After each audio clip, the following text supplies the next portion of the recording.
Assalamualaikum warahmatullahi wabarakatuh. Hai, saya Meira. Bagaimana kabar kalian?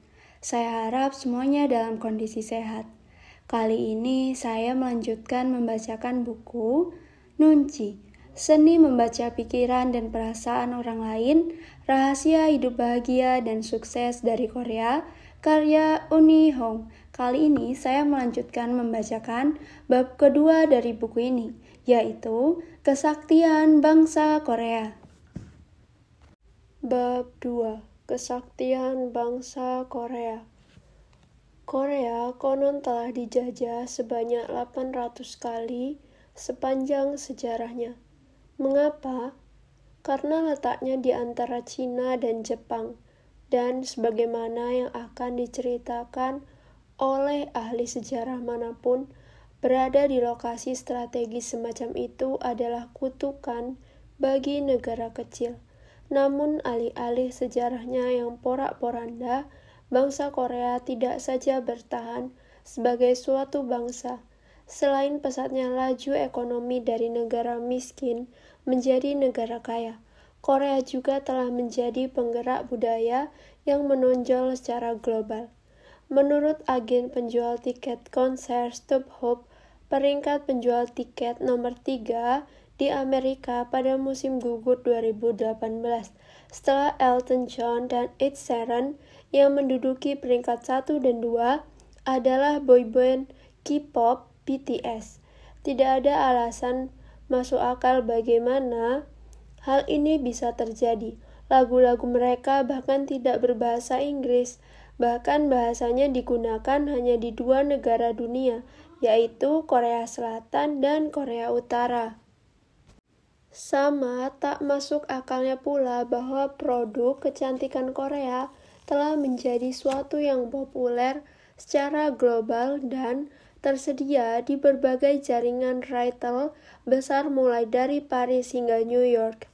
Perbedaan kosmetik Korea dengan produk kecantikan lainnya tidaklah revolusioner, namun produk-produk ini menampilkan diri sebegitu canggihnya sehingga K-beauty sangat terkenal dan berpengaruh di seluruh dunia. Jadi, bagaimana sebuah negara yang baru 70 tahun lalu nyaris tak punya fasilitas air bersih di dalam rumah, kini bisa menjadi luar biasa keren? Nunci, tentu saja, penyita seleksi alam. Jika kata-kata Darwin diparafrasekan, tidak berarti yang terkuat. Penyintas itu adalah mereka yang memiliki nunci tercepat. Dari manakah orang Korea mewarisi nunci? Dongeng-dongeng rakyat Korea memuliakan nunci, dan yang paling masyhur adalah kisah tentang seorang pahlawan legendaris Hong Gil-dong. Hong adalah nama keluarga, tidak ada hubungannya dengan saya. Seorang tokoh mirip Robin Hood yang hidup pada abad ke-16. Hanya sedikit yang diketahui tentang sosok nyatanya. Namun di dalam dongeng tradisional rakyat Korea, Hong menggunakan nuncinya untuk menghindari upaya pembunuhan, menggulingkan seorang raja, kemudian menjadi raja di istananya. Setiap cerita rakyat yang pernah dikisahkan pada dasarnya adalah tentang kesaktian nunci dalam mengatasi tantangan. Kisah Gildong pun demikian adanya. Hong lahir dari seorang selir raja sehingga dianggap berkata rendah, dan karenanya ia tak pernah dianggap sebagai putra yang sah meski merupakan anak kesayangan raja. Karena kecemburuan selir kepala, Hong dipaksa meninggalkan istana dan harus hidup dari kecerdikannya. Dengan kata lain, dari nuncinya, nunci Hong memungkinkan dia bisa membaca takdirnya, bahwa dia lebih baik meninggalkan rumah ketimbang dihabisi. Itulah yang membuatnya beradaptasi seperti bunglon di berbagai situasi, dan bertindak setepat mungkin dalam berbagai situasi, seperti menyamar sebagai seorang inspektur pemerintah ketika ia sedang ingin diperhatikan, atau sebagai pengemudi becak ketika ia ingin diabaikan. Untuk lebih banyak lagi mempelajari Hong dan Nunci, saya pun mengobrol dengan Min So Kang, seorang profesor sejarah Eropa asal Korea di University of Missouri. S. Lewis yang pertama kali menerjemahkan secara komprehensif kisah Hong ke dalam bahasa Inggris dengan judul The Story of Hong Gildong. Selain menjadi ilmuwan, Kang juga merupakan salah satu dari sederet nama pertama yang terlintas di benak ketika saya memikirkan siapa saja orang-orang yang memiliki nunci yang hebat. Kang menjelaskan mengapa Hong atau siapapun di dalam masyarakat tradisional Korea, terutama anak laki di luar pernikahan, akan membutuhkan nunci di dalam sistem kelas yang kaku dan rumit. Bahkan di dalam satu kelas pun masih ada kelas-kelas lagi. Nunci adalah suatu keharusan. Di era Joseon yang terentang mulai dari akhir abad ke-14 hingga ke akhir abad 19, keluarga multi-generasi hidup bersama-sama di dalam sebuah kompleks kediaman yang padat. Tunjuk Kang. Bahkan di antara para perempuan, masalah menjadi rumit dengan adanya hierarki dalam para selir. Masalahnya menjadi amat sangat rumit bila ada banyak anak. Jika Anda hidup di lingkungan seperti itu, Anda harus mengasah nunci agar bisa bertahan. Sebagai konteks atas pengamatan Kang itu, barangkali akan membantu bila kita mengetahui bahwa ada 3 agama besar di masa pra-modern Korea. Berikut ini adalah ketiga agama tersebut dalam urutan masa penganutannya. Yang pertama, ada animisme. Kepercayaan bahwa seluruh entitas memiliki sukma, terutama gunung-gunung. Yang beranalogi dengan kepercayaan ini di barat mungkin adalah kepercayaan Druid. Agama yang membawa kita pada Stonehenge, sebagaimana dipraktikkan oleh budaya kuno Keltik. Yang kedua, terdapat agama Konfusianisme, yaitu filosofi resmi negara di era Joseon yang menekankan keteraturan dalam masyarakat dan hierarki di mana setiap orang tahu posisi masing-masing. Yang ketiga, Buddhisme, yang paling sulit didefinisikan di antara ketiganya. Namun sebagian berlandaskan pada penerimaan bahwa hidup ini penuh penderitaan, dan cara mencapai kedamaian batin di dunia seperti itu adalah dengan menjalani hidup dalam kontemplasi dan memiliki kesadaran atas besarnya konsekuensi dari tindakan kita, entah itu membuang sampah sembarangan atau bersikap kejam terhadap hewan atau manusia. Kendati Konfusianisme adalah sistem keyakinan yang paling relevan dengan kisah Hong Gildong. Ketiga agama itu telah memicu Korea menekankan pentingnya kontemplasi sunyi dan kesadaran akan bagaimana tindakan seseorang bisa mempengaruhi lingkungannya. Kang memiliki pandangan yang mencerahkan tentang mengapa orang-orang Korea sangat menghargai nunci. Sebagian besar mungkin berasal dari fakta bahwa Korea sering sekali dijajah. Katanya, Korea terlalu kecil untuk melawan, sehingga mereka harus mengakomodasikan gelombang para penjajah ini satu demi satu. Bagaimana mereka dapat menghadapi orang-orang baru yang berdatangan ini? Bangsa Mongol, Manchu, dan Jepang. Orang-orang Korea tak punya pilihan selain membangun metode-metode nunci.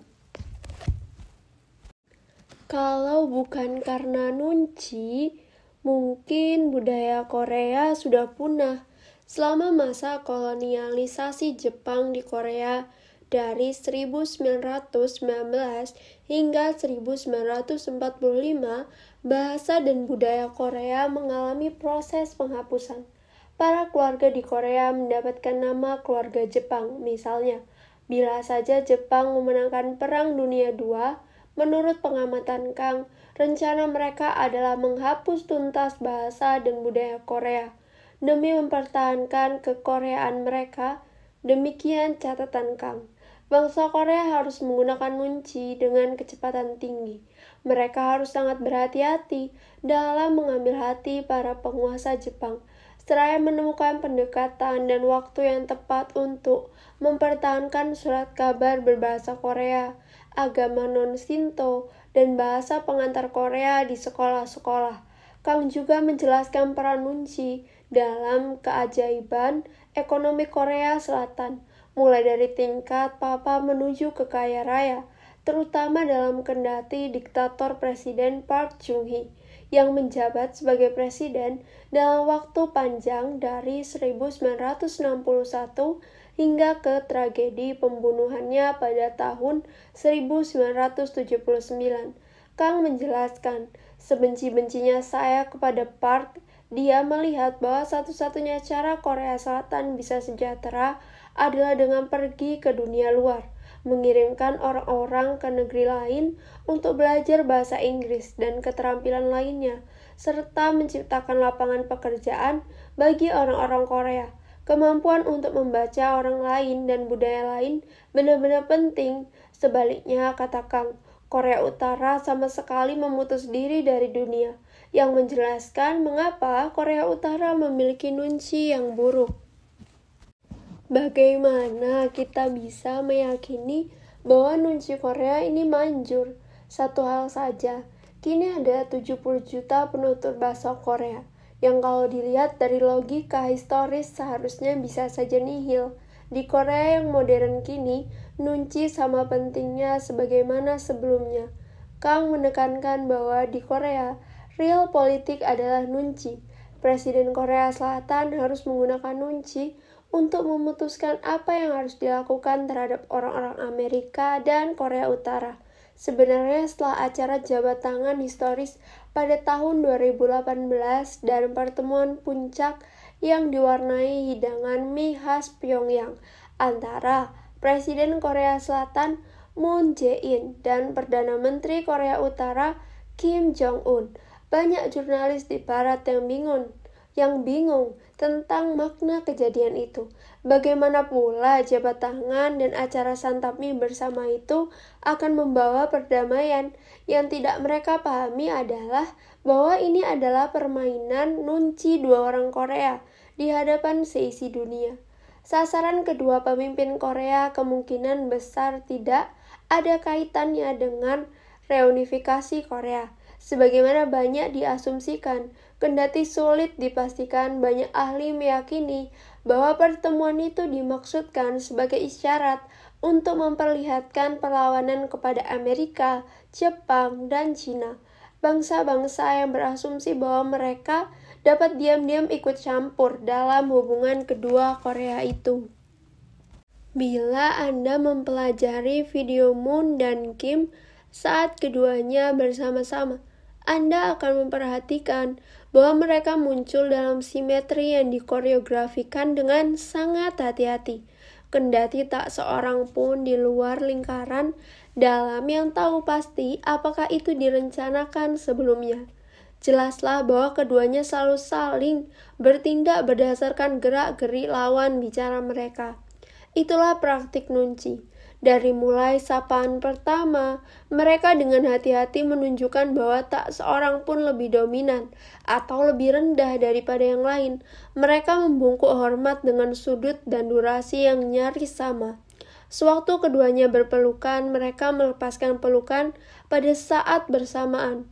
Sewaktu mereka disajikan hidangan makan siang istimewa berupa mie gandum kuda Korea Utara, keduanya menunjukkan menikmati sajian itu, tetapi dengan wajah santun yang tidak bisa dibaca dan menyantapnya dengan kecepatan yang kurang lebih sama.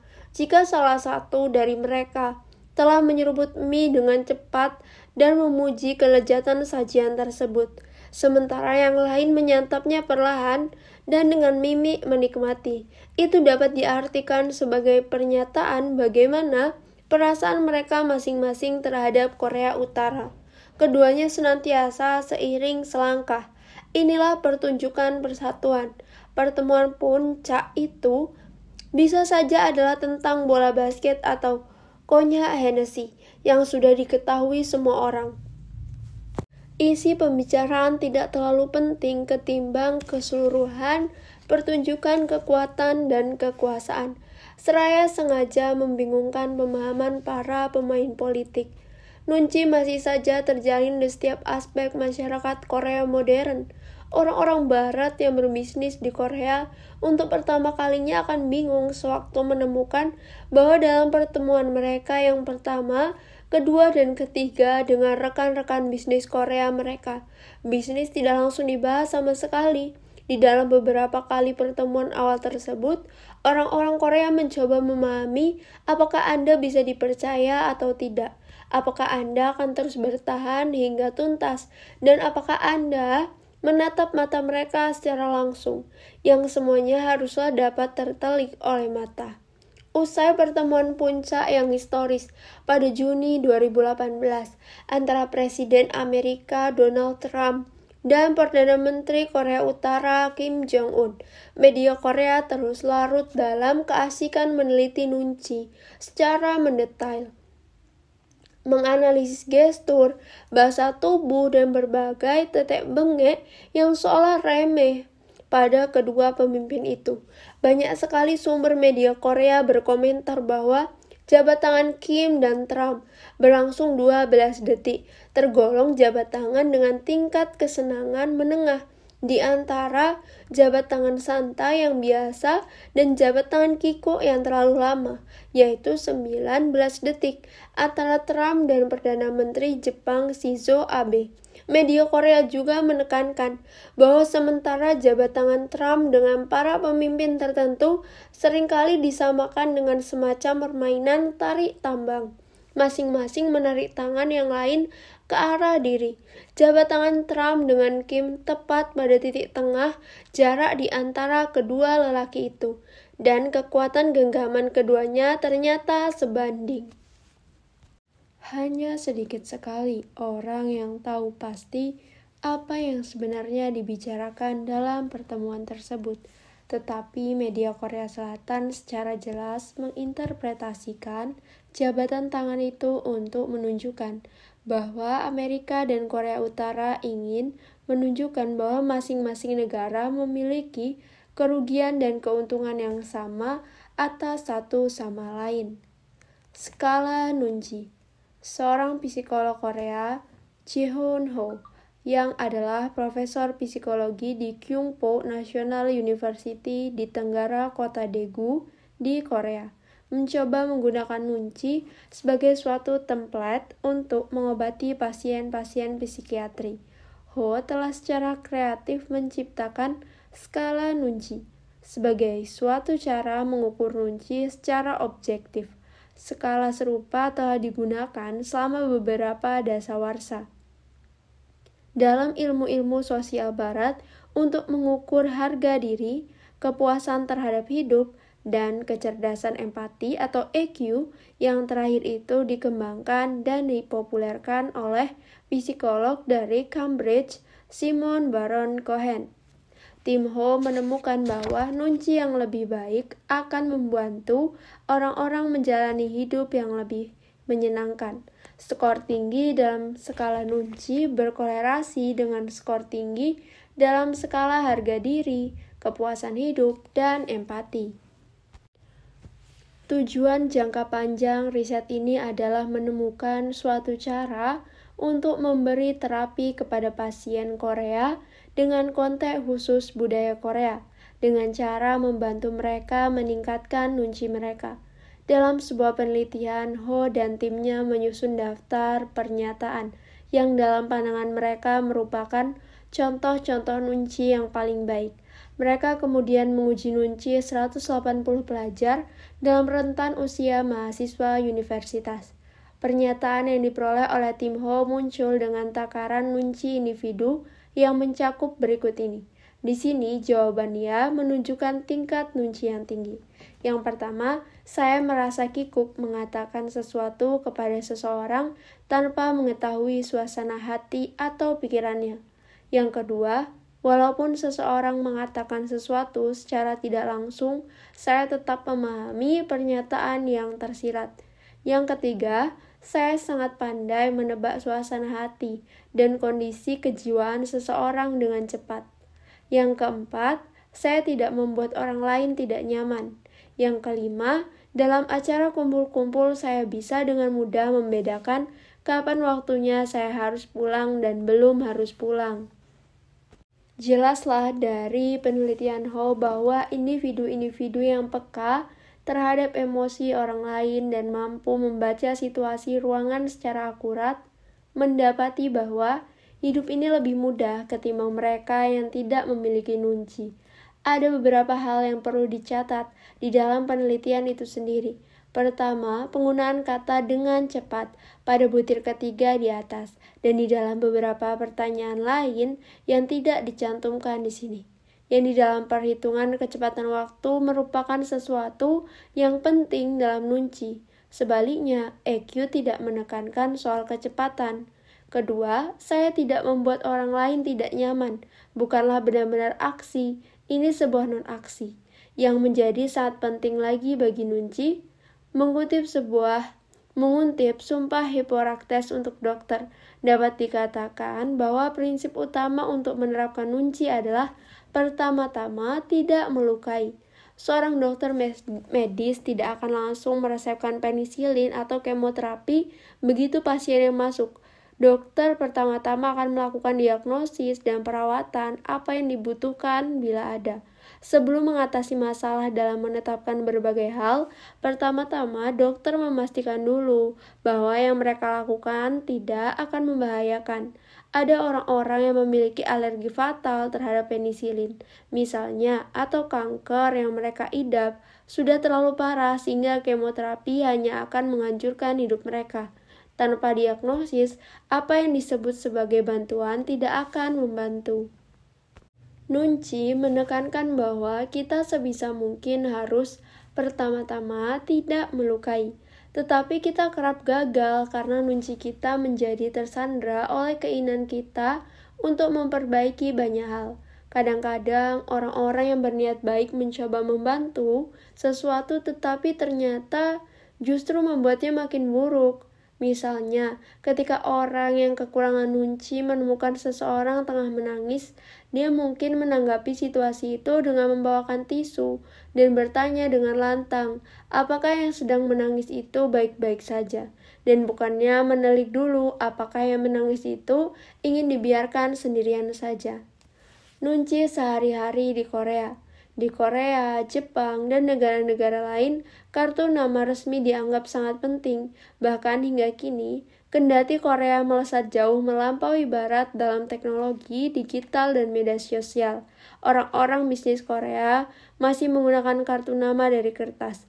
Mereka sama sekali tidak akan berpikir untuk meminta seorang kontak bisnis baru untuk mencari saja nama mereka di LinkedIn. Orang-orang di Barat sudah tidak lagi mengandalkan kartu nama sejak beberapa saat lalu. Setidaknya 2 perusahaan Amerika menunda mencetak kartu nama saya sampai banyak sekali pegawai yang membutuhkannya sekaligus, karena mereka ingin mendapatkan keuntungan diskon harga dari percetakan kalau mencetak dalam jumlah banyak. Orang Korea akan terkejut bila diceritakan soal ini. Seakan atasan baru Anda mengatakan tidak ada tisu toilet di kamar mandi kantor karena mereka hanya menyetok selama musim obral pasca Natal. Di Korea, kartu nama merupakan perwakilan identitas Anda. Pekerjaan tanpa kartu nama bukanlah pekerjaan. Orang tanpa kartu nama bukan anggota masyarakat yang berguna. Di Korea, bila seseorang memberikan kartu namanya, kartu itu ibarat perpanjangan tubuhnya sendiri. Mereka akan memberikannya kepada Anda dengan kedua tangan sambil membungkuk. Anda pun harus menerimanya dengan 2 tangan sambil membungkuk. Anda memandang dan membaca kartu itu dengan sungguh-sungguh selama beberapa detik. Anda tidak boleh menyimpannya di dalam saku belakang, tidak menyelipkannya di dompet, tidak menggunakannya untuk menuliskan catatan atau menodainya dengan cara apapun. Anda menyimpannya di dalam sebuah wadah yang dibuat khusus untuk kartu itu. Semua ini merepotkan dan itulah intinya. Dengan membesar-besarkan dan kelewat peduli atas sesuatu sepele kartu nama, Anda sudah menunjukkan kepada lawan bicara Anda bahwa Anda menghargai mereka lebih daripada kenyamanan diri Anda. Kecanduan rasa nyaman adalah musuh nunci. Menahan ujung lengan baju. Di Korea, sebagaimana di banyak wilayah mulai dari Timur Tengah hingga Asia Timur, dalam acara minum-minum bersama, Anda perlu mengisi gelas orang-orang lain terlebih dahulu sebelum mengisi gelas sendiri. Dan sewaktu menuangkan minum, Anda menggunakan tangan yang menganggur untuk menahan ujung lengan baju, tangan yang sedang menuang. Kebiasaan ini mungkin disebabkan busana orang Korea memiliki ujung lengan baju yang lebar menjuntai dan tak seorang pun ingin mencelupkan lengan bajunya ke dalam minuman seseorang. Namun mengapa pula orang-orang Korea tetap mempertahankan tradisi ini? Kendati era modern sekarang lengan baju sudah tidak lagi menjuntai. Kendati mereka sedang menggunakan t-shirt, mengapa mereka masih saja mencekal tangan telanjang mereka? Karena itulah cara untuk menutup jarak antara diri Anda dan orang lain. Anda menunjukkan rasa hormat kepada mereka dengan melakukan berbagai hal secara terperinci. Anda juga sedang mengirimkan pesan kepada otak sendiri agar sadar penuh pada momen itu dan mengakui keberadaan orang lain di depan Anda. Lagi-lagi, ini adalah aksi nunci yang menentang kenyamanan. Musuh utama nunci, ponsel pintar. Kalaulah ada bukti bahwa kita memang makin membutuhkan kunci sekarang ini, itulah kenyataan bahwa orang-orang yang berjalan sambil menatap layar ponsel pintarnya hingga bahkan tidak memperhatikan mobil seberat 2 ton sedang mendatanginya.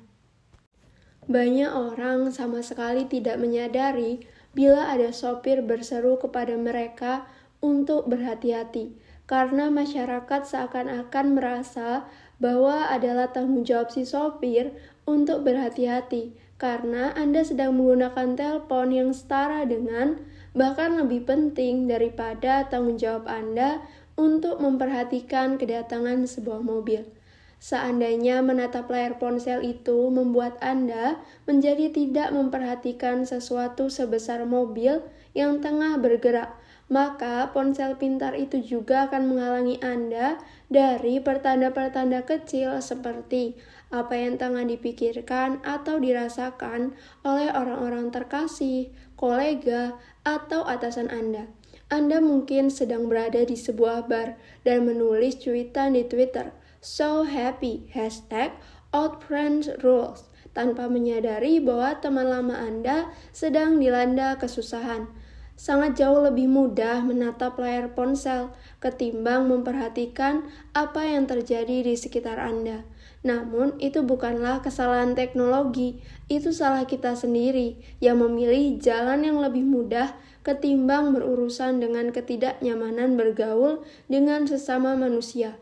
Bagi seorang ninja nunci, ketidakmampuan mengatasi situasi hening yang kikuk adalah suatu kelemahan. Sebenarnya mencari pengalih perhatian sudah menjadi semacam kebiasaan mendarah daging kita, sehingga kebanyakan orang akan jadi sangat gugup bila mereka terbuai selama 30 detik dalam percakapan. Sampai-sampai kini sudah tak dianggap tak sopan bila kita menatap layar ponsel di suatu acara pertemuan. Meminta seseorang untuk meletakkan ponselnya malahan dianggap tidak sopan. Para guru yang saya ketahui telah bersumpah untuk tidak membiarkan siswanya menggunakan ponsel di dalam kelas, kini hanya bisa menyerah. Keberadaan ponsel pintar belum terlalu lama untuk bisa kita saksikan pengaruhnya dalam jangka panjang. Namun demikian saya jamin bahwa bila segala sesuatunya tidak berubah, orang-orang yang mampu melepaskan diri dari ponsel pintarnya dan mampu membaca ruangan pastilah akan menjadi orang-orang yang mencapai lebih banyak kemajuan di dalam hidup. Sebagian dari kita bisa melihat dengan gamblang bahwa media sosial bukanlah cara yang baik untuk membaca manusia. Karena itulah kita berkompensasi dengan melontarkan ungkapan hiperbola konyol, misalnya mengomentari gambar yang begitu menggemaskan sampai-sampai membuat internet kacau atau membuyarkan pikiran semua orang. Ungkapan deskriptif yang dapat Anda gunakan dalam bertatap muka seolah kurang memadai di media sosial, sehingga muncullah gaya bahasa yang dilebih-lebihkan.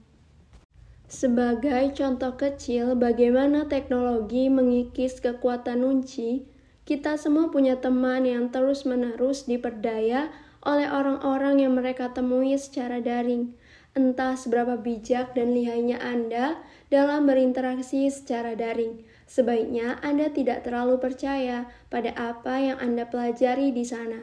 Tidak ada yang dapat menandingi pertemuan tatap muka, karena Anda masih membutuhkan reaksi-reaksi langsung tanpa media dengan orang-orang di sekitar Anda untuk mengetahui apa yang mereka pikirkan.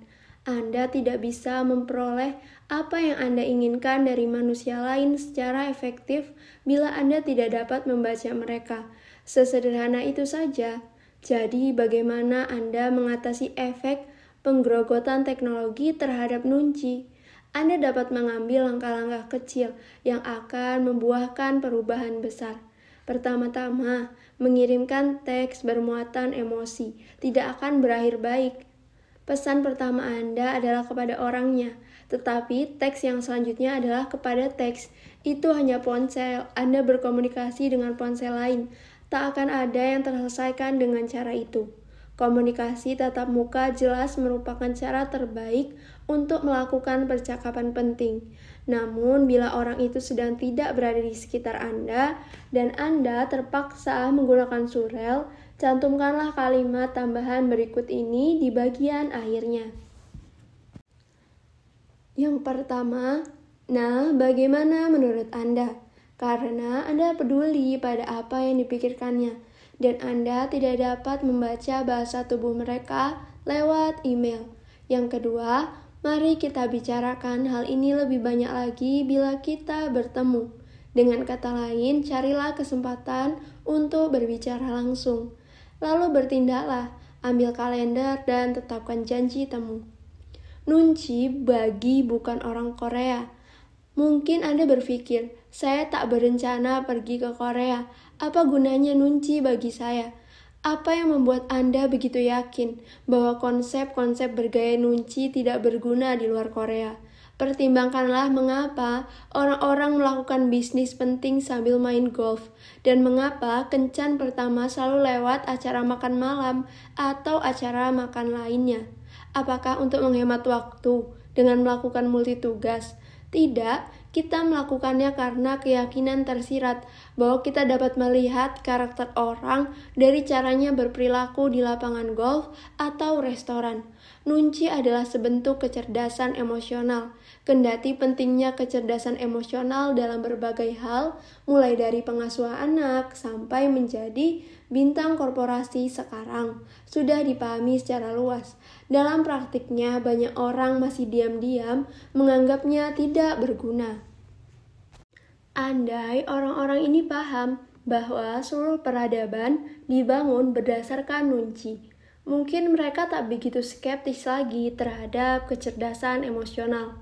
Dahulu kala, nunci merupakan bagian penting filosofi dan agama klasik barat. Tentu saja tidak disebut sebagai nunci, namun nilai-nilai yang terdapat di dalam nunci sudah ada di sana pada zaman purba. Nilai-nilai itu dianggap penting pada zaman Yunani kuno dan oleh para filsuf Romawi kuno, seperti Marcus Aurelius, yang menjadi penguasa di Emporium Romawi pada 161 hingga 180 Masehi. Di dalam bukunya Meditation, dia menulis saran-saran yang bernilai nunci seperti aturan pertama adalah menjaga agar jiwa tidak terganggu. Kedua adalah memperhatikan berbagai hal di wajah dan memahaminya sebagaimana adanya. Kitab Amsal di Perjanjian Lama menyarankan, di dalam banyak bicara pasti ada pelanggaran, tetapi siapa yang menahan bibirnya berakal budi. Prinsip-prinsip berbau nunci juga amat-amat penting bagi umat Kristiani di awal masa. Beberapa penganut prinsip itu seperti orang suci Kristen tertentu di abad pertengahan merujuk ke konsep serupa tentang permenungan atau pembedaan. Sebenarnya, Santo Yohanes dari Damaskus, penganut aliran Ortodoks Timur di abad ke-7 menuliskan, kebajikan permenungan lebih besar ketimbang kebajikan-kebajikan lainnya dan merupakan yang paling utama di antara semua kebajikan. Menurut Dom Alcuin Reid, seorang kepala biara ordo Benediktin di Prancis, yang telah banyak sekali menulis tentang teologi. Di dalam konteks religius, kemampuan permenungan adalah proses membuang keinginan dan prasangka kita atas suatu situasi untuk menentukan apa yang mungkin menjadi kehendak Tuhan. Kunci permenungan adalah si pengamat mempertimbangkan dengan tenang seluruh faktor yang relevan. Sebelum keputusan dibuat, hanya melakukan apa yang ingin kita lakukan bukanlah permenungan. Kenyataannya, sulit sekali mengatasi prasangka yang sudah terbangun di dalam diri kita.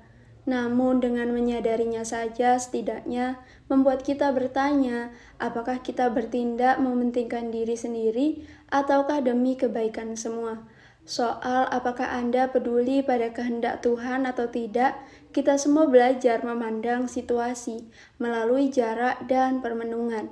Keyakinan tradisional barat ini cocok dengan konsep nunci.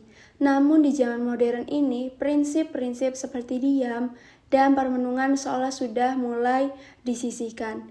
Penekanan barat terhadap keyakinan pada diri sendiri dan penegasan individualitas secara khusus ditanamkan sejak dini pada anak-anak. Tidak ada yang salah dengan rasa percaya diri, tetapi terlalu fokus pada diri sendiri dapat berarti mengabaikan kontrak sosial. Tanggung jawab kita terhadap orang lain. Masih mungkin bagi kita untuk jujur pada diri sendiri dan memperlakukan orang lain sebagaimana kita ingin diperlakukan, alih-alih hanya menuntut dunia memberi kita rasa hormat yang kita pikir memang pantas untuk kita terima. Konsep-konsep nunci mungkin saja dianggap tidak pantas di masa modern ini, karena konsep-konsep ini menuntut Anda melakukan penilaian terhadap orang-orang berdasarkan bukti konkret yang sangat terbatas. Masalahnya di sini adalah kebanyakan situasi dalam hidup memang kurang sekali bukti konkretnya, dan kita tetap saja harus mencari cara yang benar untuk melaluinya. Nunci dapat menunjukkan kepada Anda bagaimana mendekati dunia dengan permenungan, bukan prasangka. Terdapat kuis singkat. Manakah di antara pernyataan berikut ini yang menunjukkan nunci yang cepat? A. Setelah minum teh, tuan rumah berkata kepada Anda, "Saya tak yakin apakah daging kambing yang saya beli cukup atau tidak, tetapi apakah Anda mau ikut makan malam?" Anda menjawab, "Tentu saja, saya makan menu pendampingnya saja." Atau B. Dalam rapat di kantor, kolega Anda telah menuntaskan presentasinya dan berkata, "Nah, bila tidak ada pertanyaan lagi, saya kira kita bisa istirahat makan siang." Saat itu Anda berkata, "Sebenarnya saya punya pertanyaan." Atau yang C, Anda tahu kebiasaan atasan Anda makan coklat untuk mengatasi kegalauannya. Jadi, Anda melirik dulu ke keranjang sampah kertasnya untuk melihat apakah ada bungkus coklat di sana sebelum mengajukan permohonan promosi. Atau yang D, Anda bergegas memasuki ruangan dan menceritakan sebuah lelucon. Jawaban yang benar adalah C. Dalam skenario ini, Anda berhenti sejenak untuk menelik pandang suasana hati atasan Anda, sehingga peluang ditolak menjadi menurun. Skenario A merupakan mimpi buruk tuan rumah. Sudah jelas mereka tidak menginginkan Anda tinggal lebih lama. Bila Anda berpikir, ya mereka seharusnya dengan spesifik meminta saya pergi, bila itu yang mereka inginkan, berarti Anda orang yang mengesalkan dan memaksakan sistem nilai Anda kepada orang lain. Mereka sedang berada di rumah mereka sendiri, dan mereka tidak wajib menggunakan cara komunikasi langsung alih-alih bersikap sopan hanya karena Anda suka gaya bicara seperti itu. Kalau B, isyarat bagi Anda untuk tidak mengajukan pertanyaan adalah makan siang. Sedangkan untuk D, kecuali sebuah bangunan tengah kebakaran, tidak pernah pantas bagi Anda memasuki ruangan begitu saja dan mengatakan apapun tanpa terlebih dahulu menelik pandang situasi di sana. Siapa tahu mereka sedang membicarakan serangan teroris yang baru saja terjadi sewaktu Anda masuk. Tidak memulai percakapan baru apapun dengan lelucon adalah gagasan yang baik. Tidak ada yang akan membenci Anda karena memasuki ruangan tanpa lelucon. Baiklah, bagian kali ini telah usai. Terima kasih untuk teman-teman yang telah mendengarkan. Semoga mendapat banyak hal bermanfaat dari buku ini. Bagi teman-teman yang ingin memberi saran atau merekomendasikan buku untuk dibaca, bisa disampaikan melalui kolom komentar. Terima kasih, sampai jumpa di audiobook selanjutnya. Wassalamualaikum warahmatullahi wabarakatuh.